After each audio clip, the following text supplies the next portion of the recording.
आणि आपण पुणे शहरातली ही आत्ताची लाईव्ह एक्सक्लुझिव्ह दृश्य पाहत आहोत। पुणे शहरामध्ये मुसळधार पाऊस कोसळतोय। अचानक मुसळधार पाऊस कोसळल्याने या ठिकाणी नागरिकांची चांगलीच तारांबळ उडाली आहे। तर आपण पाहू शकतो काही दिवस या ठिकाणी पाऊस बंद होता, पाऊस पडत नव्हता, मात्र आज अचानक पावसाला सुरुवात झाली आहे आणि थोडका नव्हे तर मुसळधार पाऊस सुरू झाल्याने नागरिकांमध्ये चांगलीच तारांबळ उडाल्याचे चित्र आपण पाहू शकतो।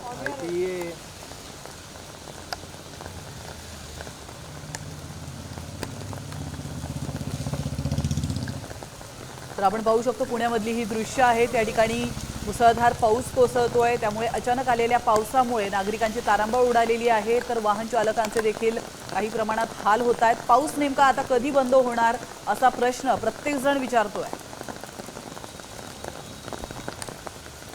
तर पुण्यामध्ये पाऊस पडत असतानाची ही दृश्य तुम्ही पाहू शकता साम टीव्हीच्या स्क्रीनवरती आणि त्यामुळे आता चाकरमान्यांचे देखील काही प्रमाणात हाल होत आहेत।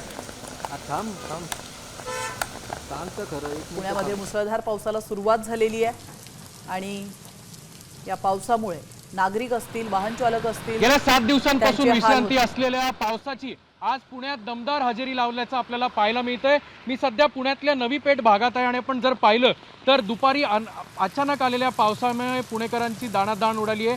गेल्या अनेक दिवसांपासून खरं तर पाऊस जो आहे तो सुट्टीवर गेला असल्याची चर्चा असताना पुन्हा एकदा पुण्यात आज मुसळधार पावसाने हजेरी लावलेली आहे। पुण्यातल्या मध्यवर्ती भाग असेल किंवा उपनगर भाग असेल, दुपारी अचानक आलेला पाऊस आणि त्यासोबतच ढगांचा गडगडाट जो आहे तो देखील आता यावेळेला आपल्याला पाहायला मिळतोय। संध्याकाळची वेळ आहे, कॉलेज ऑफिसेस सुटतात, असं असताना पावसाची दमदार